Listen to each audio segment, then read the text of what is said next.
सुप्रभात बच्चों, आज हम लोग कक्षा 9 हिंदी ए क्षितिज भाग 1 से अध्ययन करेंगे काव्यखंड से कैदी और कोकिला। और इस कविता की रचना की है माखनलाल चतुर्वेदी जी ने। माखनलाल चतुर्वेदी जी का जन्म सन 1889 ईस्वी में मध्य प्रदेश के होशंगाबाद जिले के बाबई गांव में हुआ था। मात्र 16 वर्ष की आयु में वे शिक्षक बने थे और उसके पश्चात अध्यापन कार्य छोड़कर उन्होंने प्रभा पत्रिका का संपादन प्रारंभ किया। वे देशभक्त कवि तथा पत्रकार भी थे और उन्होंने कर्मवीर तथा प्रताप का भी संपादन किया। उनका देहांत सन 1968 ईस्वी में हुआ था। इस कविता में कवि ने बहुत ही सहजता के साथ कैदी और कोयल के बीच के अंतर को दिखाया है कि किस प्रकार से कैदी और कोयल के बीच में बातचीत होती है और वो इनके माध्यम से ब्रिटिश शासन में जो कैदी जेल में बंद थे, अर्थात जो भारतीय सेनानी जेल में बंद किए गए थे, उसके ऊपर ब्रिटिश शासन जिस प्रकार से अत्याचार करती थी, उस अत्याचार को इस पाठ के माध्यम से दिखाया गया है। तो बच्चों, आइए पढ़ते हैं कैदी और कोकिला। कोकिला अर्थात कोयल। क्या गाती हो, क्यों रह रह जाती हो, कोकिल बोलो तो। क्या लाती हो, संदेशा किसका है, कोकिल बोलो तो। संदेशा, संदेशा अर्थात संदेश, कोकिल अर्थात कोयल। यहाँ पर जब एक जेल के अंदर एक कैदी बंद है तो उस समय एक कोयल आती है, तो उसके गीत को सुनकर यहाँ कैदी बोलता है, क्या गाती हो, हे कोयल तुम क्या गाती हो, तुम क्यों रह रह जाती हो, कोयल तुम बोलो, तुम किसी का संदेशा लाती हो, कोयल बोलो। ऊंची काली दीवारों के घेरे में, डाकू चोरों बटमारों के डेरे में, जीने को देते नहीं पेट भर खाना, मरने भी देते नहीं तड़प रह जाना।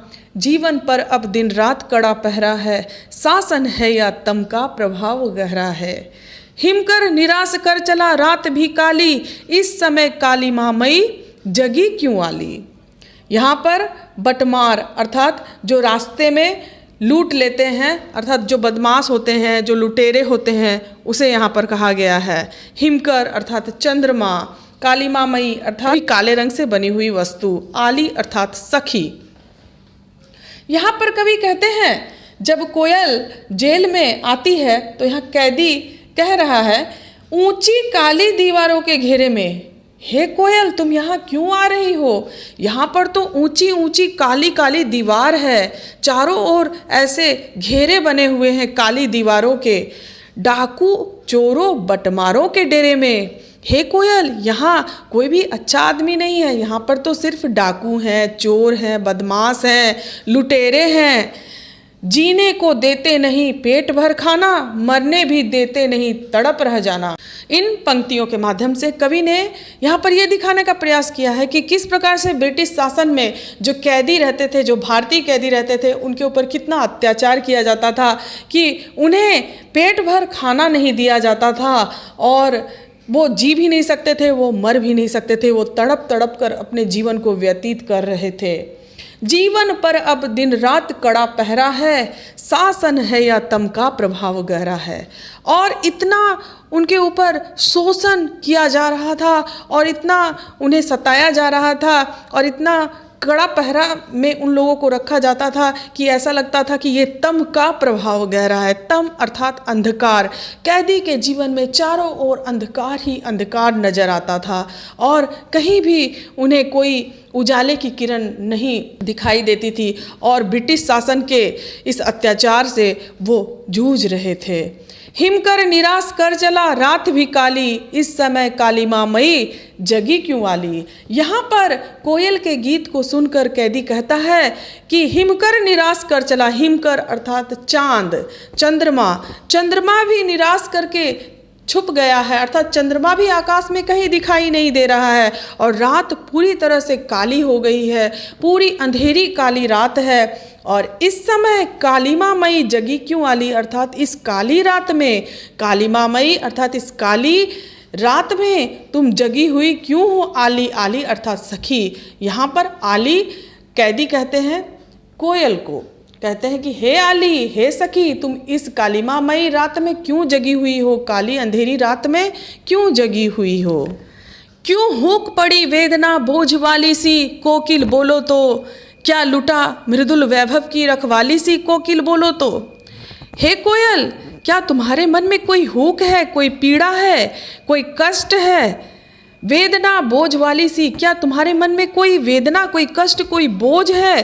कोयल बोलो, हे कोयल बोलो, मृदुल वैभव, मृदुल वैभव, वैभव अर्थात संपदा, क्या तुम्हारा कुछ लुट गया है, तुम्हारी कुछ संपदा लुट गई है, क्या कुछ खो गया है। हे कोयल बोलो, रखवाली सी, कोकिल बोलो तो। हे कोयल, क्या तुम रखवाली करने आती हो, कोयल बोलो। क्या हुई बावली अर्धरात्रि को चीखी, कोकिल बोलो तो, किस दवानल की ज्वालाएं हैं दिखी, कोकिल बोलो तो। बावली, बावली अर्थात पागल, अर्धरात्रि अर्थात आधी रात को, चीखी अर्थात चिल्लाना, दवानल अर्थात जंगल में लगी हुई आग। तो यहाँ पर कवि ने कहा है, यहाँ पर कैदी बोल रहा है कोयल को कि क्या हुई बावली, हे कोयल तुम क्या बावली हो गई हो, तुम क्या पागल हो गई हो, अर्धरात्रि को चीखी, तुम आधी रात को चिल्ला रही हो। कोयल बोलो तो, किस दवानल की ज्वालाएं हैं दिखी, कोकिल बोलो तो। हे कोयल, तुम्हें कहीं जंगल में लगी हुई आग दिखाई दे रही है, हे कोयल बोलो। क्या देख न सकती जंजीरों का गहना, हथकड़ियाँ क्यों यह ब्रिटिश राज का गहना, कोल्हू का चर्रकचू जीवन की तान, गिट्टी पर अंगुलियों ने लिखे गान, हूँ मोट खींचता लगा पेट पर जुआ, खाली करता हूँ ब्रिटिश अकड़ का कुआं, दिन में करुणा क्यों जगे रुलाने वाली, इसलिए रात में गजब ढा रही आली। यहाँ पर जंजीर अर्थात हथकड़ी, गहना, गहना अर्थात आभूषण, और ब्रिटिश राज अर्थात ब्रिटिश शासन। कोल्हू से एक प्रकार की जो आवाज़ आती है अर्थात एक चूं की आवाज़ आती है, और मोट, मोट एक प्रकार के फीते के समान एक होती है वस्तु जिससे कि कुएं से पानी निकाला जाता है। तो यहाँ पर बच्चों करुणा, करुणा अर्थात दया। यहाँ पर कवि कहते हैं कि यहाँ पर कैदी बोल रहे हैं कोयल को कि हे कोयल, क्या देख न सकती जंजीरों का गहना, हे कोयल क्या हमारे हाथों में ये जंजीरों का गहना या आभूषण तुम नहीं देख सकती हो, हथकड़ियाँ क्यों यह ब्रिटिश राज का गहना, और ये हथकड़ी जो है ये हमारी हथकड़ियाँ ब्रिटिश राज का गहना है। कोल्हू का चरकचू जीवन की तान, और जिस प्रकार से कोल्हू से एक प्रकार की आवाज़ आती है वो चू की आवाज़ आती है, और वो चरकचू ही हमारे जीवन की तान है।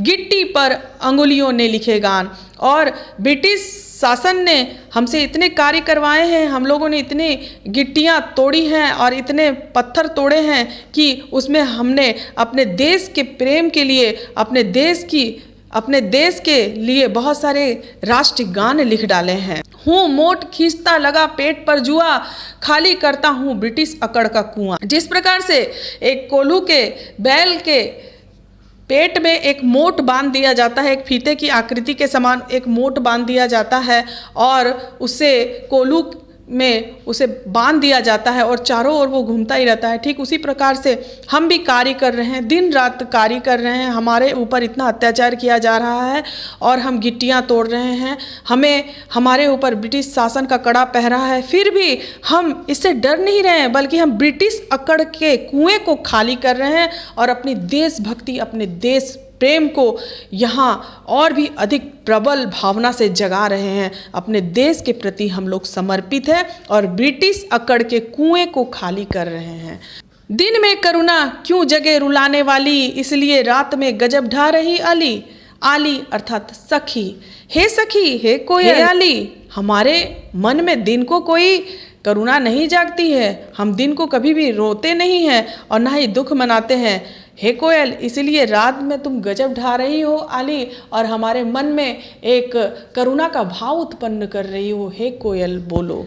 इस शांत समय में अंधकार को भेद रो रही क्यों हो, कोकिल बोलो तो।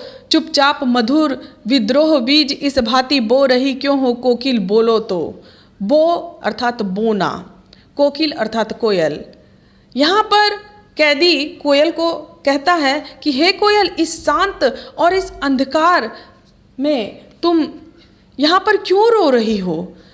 और तुम्हारे इस आवाज़ से ये पूरा अंधकार जो वातावरण है, ये शांत वातावरण है, इसमें एक स्वर सुनाई दे रहा है जो इस अंधकार को भेद रहा है। हे कोयल बोलो, क्या तुम चुपचाप हमारे अंदर विद्रोह का बीज बो रही हो? हे कोयल, तुम हमें ब्रिटिश साम्राज्य से लड़ने के लिए प्रेरित कर रही हो? हे कोयल, तुम हमें स्वतंत्रता के लिए प्रेरित कर रही हो? हे कोयल बोलो। काली तू रजनी भी काली, शासन की करनी भी काली, काली लहर कल्पना काली, मेरी काल कोठरी काली, टोपी काली कमली काली, मेरी लोह श्रृंखला काली, पहरे की हुकृति की ब्याली, तिस पर है गाली ए आली। यहाँ पर काली शब्द की आवृत्ति बार बार की गई है काव्य की सुंदरता को बढ़ाने के लिए। रजनी अर्थात रात, और यहाँ पर कमली अर्थात कंबल, लोह श्रृंखला अर्थात लोहे की जंजीर, और ब्याली अर्थात यहाँ पर है सरपनी के लिए कहा गया है, और आली अर्थात हे सखी। यहाँ पर सखी, यहाँ पर कोयल के बारे में, यहाँ पर कोयल को कहा गया है सखी। तो बच्चों आइए इसके अर्थ को समझते हैं। यहाँ पर एक कैदी बोल रहा है कोयल से, काली तू, हे कोयल तुम भी काली हो, रजनी भी काली और ये रात भी काली है, शासन की करनी भी काली और ये ब्रिटिश शासन की जो करनी है, कार्य है, वो भी काले हैं, काली लहर कल्पना काली, और चारों ओर का वातावरण यहाँ का काला है और ये लोग काली करतूतें करते हैं और सभी काले कारनामे करते हैं ब्रिटिश शासन के लोग, ब्रिटिश साम्राज्य के लोग। टोपी काली कमली काली, और यहाँ पर मेरी टोपी भी काली है और मेरी कंबल भी काली है, और जेल की जो लोह श्रृंखला है, जो जंजीरें हैं, वो भी काली है, पहरे की हुकृति की ब्याली, और यहाँ पर इतना कड़ा पहरा है कि वो सरपनी के समान हमारा रास्ता रोके हुए खड़ा है। और हे आली, हे सखी, तुम्हारे ऊपर इन लोगों की जो भावनाएं हैं वो गाली के समान है, वो तुम्हारी भावनाओं को नहीं समझ सकते हैं। हे सखी, हे कोयल, इस काले संकट सागर पर मरने की मदमाती कोकिल बोलो तो, अपने चमकीले गीतों को क्यों कर हो तैराती कोकिल बोलो तो। हे कोयल, इस काले संकट सागर में अर्थात इस ब्रिटिश साम्राज्य में, इस ब्रिटिश शासन में तुम यहाँ मरने को क्यों आ रही हो? हे कोयल, तुम यहाँ क्यों आ रही हो? अपने चमकीले गीतों को क्यों कर हो तैराती कोकिल बोलो तो, तुम यहाँ पर अपने सुंदर गीत क्यों गा रही हो? कोयल बोलो। तुझे मिली हरियाली डाली, मुझे नसीब कोठरी काली, तेरा नभ भर में संचार, मेरा 10 फुट का संसार, तेरे गीत कहावे वाह, रोना भी है मुझे गुनाह, देख विषमता तेरी मेरी, बजा रही तिस पर रणभेरी। हे कोयल, तुझे तो मिली है हरियाली डाली और मुझे नसीब कोठरी काली, अर्थात मैं जेल में बंद हूँ, तुम चारों ओर आकाश में विचरण कर सकते हो, हरे हरे पेड़ पौधे पर विचरण कर सकते हो, और मैं इस काल कोठरी में कैद हूँ, तेरा नभ भर में संचार, अर्थात तुम पूरे आकाश नभ में, पूरे आकाश में संचार कर सकती हो, घूम सकती हो, मेरा 10 फुट का संसार, और मैं इस जेल में बंद हूँ और मेरा 10 फुट का संसार है, तेरे गीत कहावे वाह, रोना भी है मुझे गुनाह। हे कोयल, तुम जब गाती हो तो तुम्हारे गीत को लोग बहुत ही अच्छी तरह सुनते हैं और तुम्हारे गीत को बहुत अच्छा कहते हैं और उसे सभी पसंद करते हैं। तेरे गीत कहावे वाह, अर्थात तेरे गीत को सभी पसंद करते हैं, रोना भी है मुझे गुनाह, और मुझे मेरा रोना भी मेरा गुनाह है, देख विषमता तेरी मेरी, बजा रही तिस पर रणभेरी, और तुम्हारे और मेरे बीच में बहुत विषमता है, बहुत अंतर है, तुम स्वतंत्र हो, मैं परतंत्र हूँ, तुम पूरे आकाश में विचरण कर सकती हो और मेरा 10 फुट का ही संसार है, मैं जेल में सलाखों के अंदर बंद हूँ। इस हुकृति पर अपनी कीर्ति से और कहो क्या कर दूँ कोकिल बोलो तो, मोहन के व्रत पर प्राणों का आसाव किस में भर दूँ कोकिल बोलो तो। कृति अर्थात रचना, और यहाँ मोहन, मोहनदास करमचंद्र गांधी अर्थात गांधी जी, व्रत अर्थात दृढ़ संकल्प, आसाव अर्थात रस। प्रस्तुत पंक्तियों में यहाँ पर कैदी कहता है कि इस हुक्कृति पर, हे कोयल, तुम जो यहाँ पर आ रही हो मुझे प्रेरित करने के लिए, तुम्हारे इस हुक्कृति पर मैं क्या करूँ, मैं किस प्रकार की रचना करूँ, कृति करूँ? हे कोयल बोलो, अपनी कृति से और कहो क्या कर दूँ? हे कोयल मैं क्या रचना करूँ? हे कोयल बोलो, अपनी कृति से और क्या रचना करूं? कोयल बोलो। और गांधी जी, मोहनदास करमचंद गांधी जी, अर्थात गांधी जी के व्रत पर, उनके सिद्धांतों पर अपने प्राण को मैं न्यौछावर कर दूं और भारत की स्वाधीनता के लिए मैं मरते दम तक प्रयत्न करूंगा। हे कोयल बोलो, हे कोयल बोलो। इस प्रकार से इस पाठ में यहाँ पर स्वतंत्रता से पूर्व जो भारतीय जो कैदी थे, जिन्हें कि स्वतंत्रता संग्राम में हिस्सा लेने के आरोप में जेल में बंद किया गया था, उनके ऊपर जो अत्याचार किए जाते थे, उनके उस अत्याचार के स्वरूप का वर्णन किया गया है कि किस प्रकार उन्हें यातनाएं दी जाती थी और उनके ऊपर अत्याचार किया जाता था और अपने कठोर शासन में पहरे पर रखा जाता था। उसे यहाँ पर दिखाया गया है। कितना अंतर था एक कैदी और एक कोयल के बीच में। आशा है बच्चों आप लोग इस पाठ की व्याख्या को समझे होंगे।